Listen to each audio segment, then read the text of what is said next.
পৃথিবীর সার্বভৌম রাষ্ট্রগুলোর মধ্যে ভারতবর্ষের যে সংবিধান সেটাই সবচেয়ে বড় লিখিত সংবিধান এবং সেই সংবিধানে রয়েছে আপনার এই মুহূর্তে 25টি অংশ, 470টি ধারা এবং 12টি তফসিলে বিভক্ত।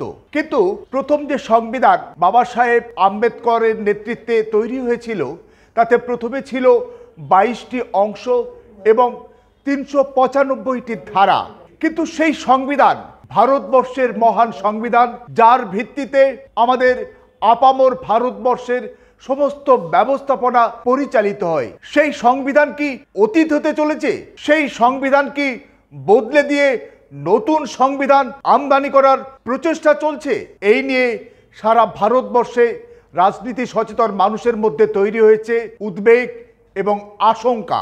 আপনারা জানেন যে এই ভারতবর্ষের সংবিধান 1949 সালের 26শে নভেম্বর 284 জন যে গণপরিষদের সদস্য তাদের স্বাক্ষর সম্বলিত সেই সংবিধান গৃহীত হয়েছিল এবং 1950 সালের 26শে জানুয়ারি থেকে সারা ভারতবর্ষে এই সংবিধান কার্যকরী হয়। কিন্তু এই সংবিধানকে কেন্দ্র করে বিশেষ করে আরএসএস বা সংঘ পরিবার তারা তাদের জন্ম লগ্ন থেকেই অর্থাৎ স্বাধীনতার পর থেকেই তারা এই সংবিধানকে তারা বিদ্রূপ করেছে, কটূক্তি করেছে, সমালোচনা করেছে। বিশেষ করে দ্বিতীয় সরসংঘ চালক MS গোলওয়ালকার, তিনি হচ্ছেন আরএসএস এর এক গুরুত্বপূর্ণ তাত্ত্বিক নেতা। তিনি তার লেখা বই we are and our nationhood defined বা বাঞ্চ অফ থটসে এবং বিভিন্ন বক্তৃতায় তিনি ভারতবর্ষের সংবিধানকে বিদ্রূপ করেছেন, ভারতবর্ষের সংবিধানকে টুকলি সংবিধান বলে মন্তব্য করেছে। একইভাবে এই আরএসএস এবং সংঘ পরিবার সংবিধানের সঙ্গে সঙ্গে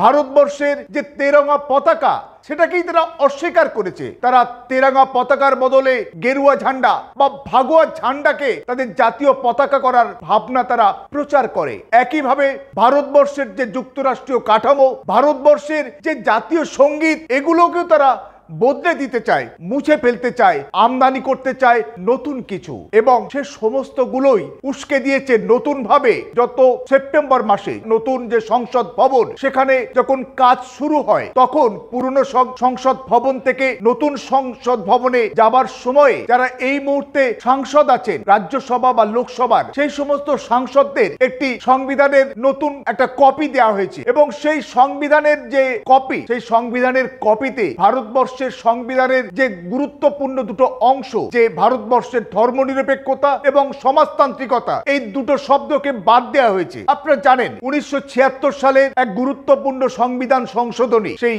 42তম সংবিধান সংশোধনীতে সেখানে ধর্মনিরপেক্ষতা এবং সমাজতান্ত্রিকতা এই শব্দ দুটো সংবিধানের 2 এ ধারায় সংযোজিত হয়েছিল এবং সেটা সংবিধানের অবিচ্ছেদ্য অংশ হিসাবে সেটা আমরা সবাই এ পর্যন্ত সেটাকে মেনে চলেছি এবং গ্রহণ করেছি। তার কোনো পরিবর্তন হয়নি। তারপরে সেগুলোকে বাদ দেওয়ার জন্য কোনো সংবিধান সংশোধনী হয়নি, কোনো সংসদে আলোচনা হয়নি। তারপরেও নরেন্দ্র মোদীর নেতৃত্বাধীন কেন্দ্রের বিজেপি সরকার তারা যে সংবিধানের কপি তারা বিলি করেছে সাংসদদের মধ্যে, সেখানে তারা এই ধর্মনিরপেক্ষতা এবং সমাজতান্ত্রিকতা এই দুটো শব্দ, ইংরেজিতে মানে সোশ্যালিস্টিক এবং যে সেকুলারিজম, এই দুটো শব্দকে তারা সেই সংবিধান থেকে তারা ছাপানো হয়নি, সেখানে লেখা নেই। তা নিয়ে অনেক বিতর্ক হয়েছে, সংসদে এই নিয়ে আলোচনার ঝড় উঠেছে। তারা বিভিন্ন ভাবে আরএসএস বিজেপি সেটাকে এড়িয়ে যাওয়ার চেষ্টা করেছে, কিন্তু তারপরেও আরএসএস এবং বিজেপি বা সংঘ পরিবারের বিভিন্ন মাপের নেতা সারা ভারতবর্ষ জুড়ে সংবিধানের বিরুদ্ধে, সংবিধানের ধর্মনিরপেক্ষতা শব্দের বিরুদ্ধে, সমাজতান্ত্রিকতা শব্দের বিরুদ্ধে তারা লাগাতার প্রচার এবং প্রোপাগান্ডা তারা চালিয়ে যাচ্ছে। তারা একই সঙ্গে দাবি করছে এবং প্রচার করছে যে তারা ভারতবর্ষের সংবিধান তারা মানেন না, ভারতবর্ষের সংবিধানকে তারা বদলে দেবার জন্যই তারা বদ্ধপরিকর এবং সেটা সবচেয়ে বেশিভাবে উস্কে দিয়েছে তৎকালীন কেন্দ্রীয় মন্ত্রী অনন্ত কুমার হেগড়ে। তিনি কর্ণাটকে দাঁড়িয়ে প্রকাশ্যে ঘোষণা করেছিলেন যে আমরা ক্ষমতায় এসেছি ভারতবর্ষের সংবিধানকে বদলে দেওয়ার জন্য এবং আমরা ভারতবর্ষের সংবিধান বদলে দিয়ে নতুন সংবিধান আমদানি করব। এবং সংবাদ মাধ্যমে এবং প্রচার মাধ্যমে বেশ কিছুদিন তোলপাড় হয়েছিল যে ইতিমধ্যে যে কেন্দ্রের বিজেপি সরকার বা এনডিএ সরকার তাদের তাদের তত্ত্বাবধানে বা পৃষ্ঠপোষকতায় সুপ্রিম কোর্টের নাকি সমস্ত তাবড় তাবড় আইনজীবীদের সমন্বয়ে একটি নতুন খসড়া সংবিধান, যেটা মনু সংহিতার আদলে তৈরি হয়ে গেছে, সেই 750 পাতার সংবিধান নাকি আগামীতে ভারতবর্ষের নতুন সংবিধান হিসাবে গ্রহণ করতে চলেছে নাকি সেই ভারত রাষ্ট্র। এবং সেটা তারা গ্রহণ করবে 2024-এর লোকসভা নির্বাচনে যদি আরএসএস এবং বিজেপি, আরএসএস এর রাজনৈতিক শাখা বিজেপি, তারা যদি ক্ষমতায় আসে, তারা এই ভারতবর্ষের এই মুহূর্তে যে সংবিধান 75 বছর ধরে যেটা আমরা অনুশীলন করে আসছি, সেই সংবিধানকে তারা অতীত করে দিয়ে বদলে দিয়ে নতুন উগ্র ফ্যাসিস্ট সাম্প্রদায়িক মনস্কতাপূর্ণ সেই সংবিধান তারা চালু বা লাগু করতে চলেছে। এবং আপনারা জানবেন এই মুহূর্তে বলরাম সিং এবং করুণেশ কুমার শুক্লা নামে সুপ্রিম কোর্টের দুজন আইনজীবী, তারা সুপ্রিম কোর্টে ভারতবর্ষের সংবিধানে উল্লিখিত ধর্মনিরপেক্ষতা এবং সমাজতান্ত্রিকতা এই দুটো শব্দ বাদ দেওয়ার জন্য তারা মামলা করেছে। অর্থাৎ এ দুটো বদলে দিতে হবে এবং সেই মামলা সুপ্রিম কোর্টে এই মুহূর্তে বিচারাধীন। অর্থাৎ বলা যেতে পারে ভারতবর্ষের ধর্মনিরপেক্ষতা এবং ভারতবর্ষের সমাজতান্ত্রিকতা এই দুটো শব্দ এই মুহূর্তে আদালতের কাঠগড়ায়। আজকের কেন আরএসএস, বিজেপি বা সংঘ পরিবার এই ভারতবর্ষের সংবিধানকে বদলে ফেলতে চাইছে? আসলে এই সমস্ত বিভেদকামী শক্তি তারা ভারতবর্ষের যে বিভিন্ন জাতি, ধর্ম, বর্ণ নির্বিশেষে সমস্ত ভারতবাসী যে এক সূত্রে গাঁথা, বৈচিত্র্যের মধ্যে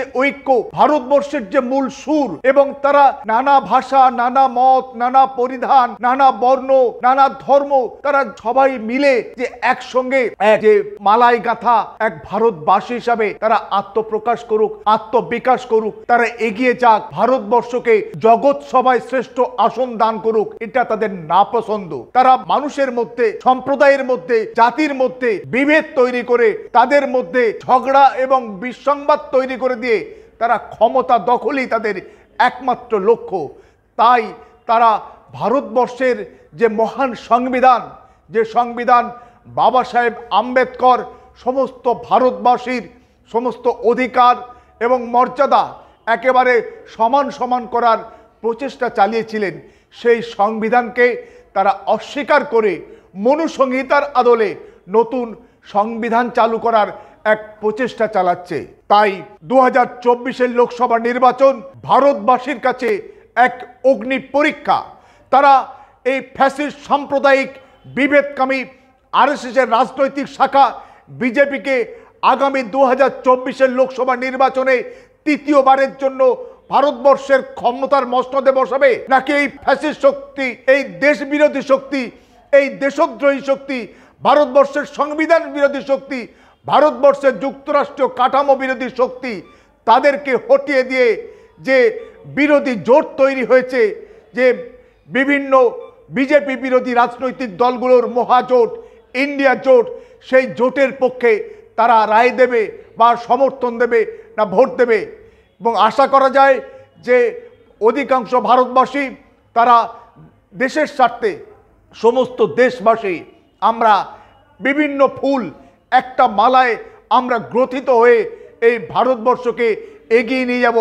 ভারতবর্ষের যে বর্তমান সংবিধান সেটাকে সামনে রেখে, এবং কোনোভাবেই ফ্যাসিস্ট সাম্প্রদায়িক বিভেদকামী ভারত বিরোধী শক্তি যারা ভারতবর্ষের সংবিধানকে অস্বীকার করে নতুন সংবিধান মনু সংহিতার আদলে, যেখানে মহিলাদের, দলিতদের, আদিবাসীদের কোনো রকম কোনো সেখানে মানবিক অধিকার সেখানে সূচিত হয়নি, সেই মানবতা বিরোধী সংবিধান বা ব্যবস্থাপনার বিরুদ্ধে আমরা সবাই একজোটে একত্রে আমরা এই সংবিধান বদলে ফেলার প্রচেষ্টাকারী আরএসএস, বিজেপি তথা সংঘ পরিবারকে পর্যুদস্ত করে ভারতবর্ষের ধর্মনিরপেক্ষতা, ভারতবর্ষের সমাজতান্ত্রিক চরিত্রকে বজায় রেখে ভারতবর্ষকে আমরা এগিয়ে নিয়ে যাব আরো আরো উন্নততর ভারতবর্ষ, এবং পৃথিবীর মধ্যে ভারতবর্ষকে আমরা শ্রেষ্ঠ আসন আমরা বসাবো, এই আশা